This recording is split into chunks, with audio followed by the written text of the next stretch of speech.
भारतीय पौराणिक कथाओं में भगवान गणेश केवल विघ्नहर्ता ही नहीं बल्कि बुद्धि, विनम्रता, करुणा और मित्रता के प्रतीक भी हैं। उनके साथ जुड़ा हुआ एक अत्यंत रोचक और प्रेरणादायक पात्र है मूषक जी, जो भगवान गणेश के वाहन है। सामान्य सा दिखने वाला चूहा जो त्राय, भय, चोरी या गंदगी से जोड़ा जाता है, वही जब गणेश जी का वाहन बनता है तो उसका अर्थ आध्यात्मिक गहराई से भर जाता है।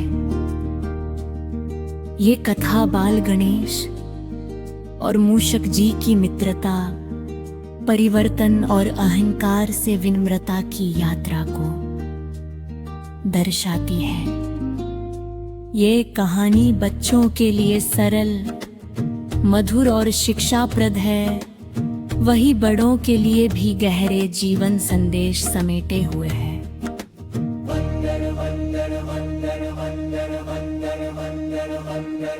अध्याय कैलाश पर्वत और बाल गणेश। कैलाश पर्वत पर सदा ही दिव्यता का वास था। बर्फ से ढकी चोटियां, मंद मंद बहती पवित्र हवाएं और हर ओर गूंजता ओम का नाद। यही था भगवान शिव और माता पार्वती का निवास। इसी दिव्य वातावरण में बाल गणेश खेलते कूदते बड़े हो रहे थे। बाल गणेश अत्यंत चंचल थे। कभी वे नंदी के सींग पकड़कर झूल जाते, कभी कार्तिकेय के साथ दौड़ लगाते, तो कभी अपने छोटे छोटे हाथों से मिट्टी के लड्डू बनाकर खाते। माता पार्वती उन्हें प्रेम से गणु कहकर बुलाती और शिवजी उनकी हर शरारत पर मंद मुस्कान बिखेर देते। लेकिन बाल गणेश केवल शरारती ही नहीं थे, वे अत्यंत बुद्धिमान और करुणामय भी थे। कैलाश पर रहने वाले छोटे बड़े सभी जीव उनसे स्नेह करते थे।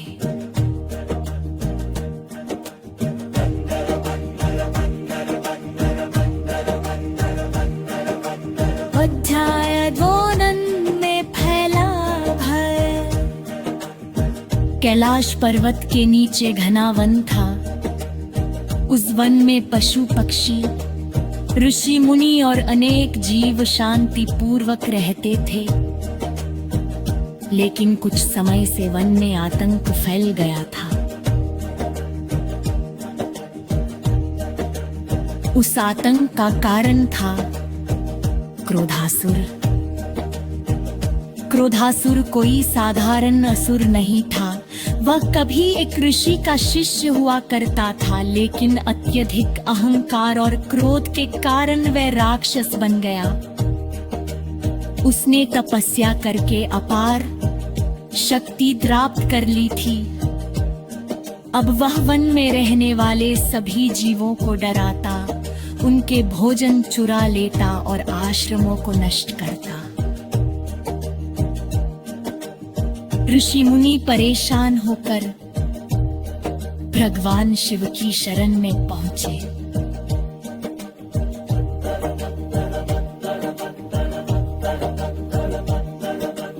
अत्याजी ने गणेश जी का त्रन। ऋषियों की व्यथा सुनकर भगवान शिव गंभीर हो गए। माता पार्वती चिंतित हो उठी। तभी बाल गणेश आगे बढ़े। माँ, पिताजी, मुझे जाने दीजिए, गणेश बोले। पार्वती चौंक गई। नहीं गणेश, वह बहुत शक्तिशाली असुर है।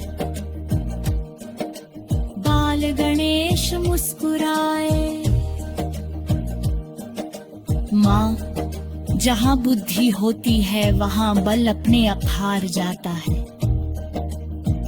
शिव जी ने गणेश की ओर देखा। उन्हें अपने पुत्र की क्षमता पर पूर्ण विश्वास था। उन्होंने आशीर्वाद दिया।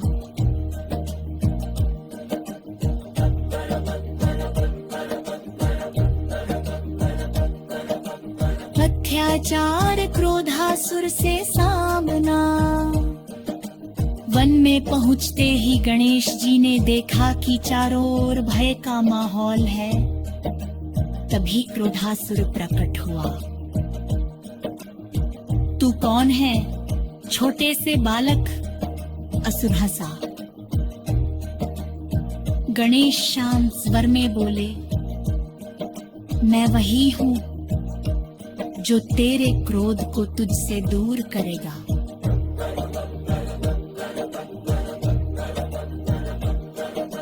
क्रोधासुर ने गणेश पर आक्रमण किया, लेकिन गणेश जी ने अपनी बुद्धि से उसे चकमा दिया।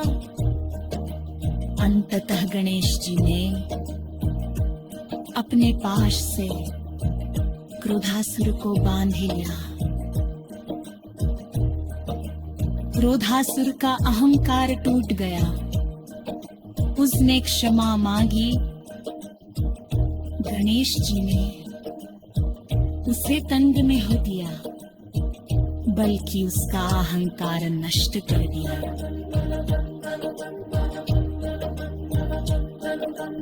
अत्यायातित मूषक का हुआ। क्रोधासुर का क्रोध नष्ट होते ही वह एक छोटे से जीवन है परिघातिथादा एक मूषक वही था मूषक जी। गालों और लज्जा से कांपते हुए मूषक ने गणेश जी के चरणों के कर कहा, प्रभु मुझे क्षमा करें, मुझे 80 वक्त बता लीजिए। गणेश जी मुस्कुराए, तो अपने साथ रहेगा, लेकिन याद रखना अहंकार कभी मत लेना।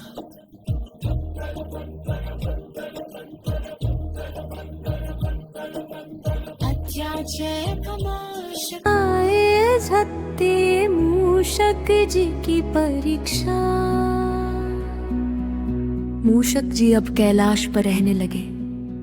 शुरू में वे बहुत विनम्र थे, लेकिन धीरे धीरे उन्हें गर्व होने लगा कि वे स्वयं गणेश जी के वाहन हैं। एक दिन उन्होंने सोचा, मैं तो इतना छोटा हूं, फिर भी इतना बड़ा स्थान पा गया हूं। उनका गर्व बढ़ने लगा। वे कैलाश में इधर उधर दौड़कर चीजें गिराने लगे।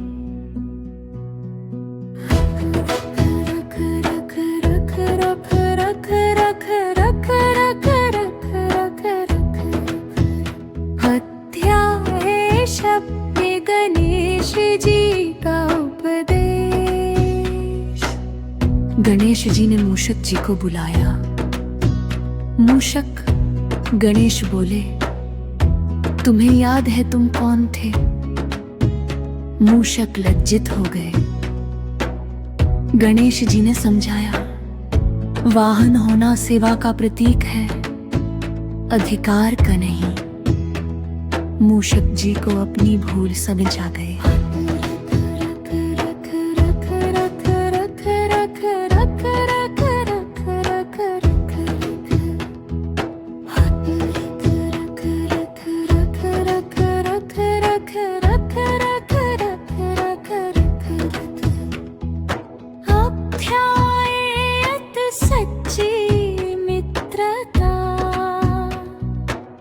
इसके बाद मूषक जी गणेश जी के सबसे प्रिय साथी बन गए। वे उनकी हर यात्रा में साथ रहते, छोटे से छोटे रास्ते खोज निकालते। जहां गणेश जी की बुद्धि थी, वहां मूषक जी की फुर्ती थी। दोनों मिलकर हर विघ्न को दूर करते।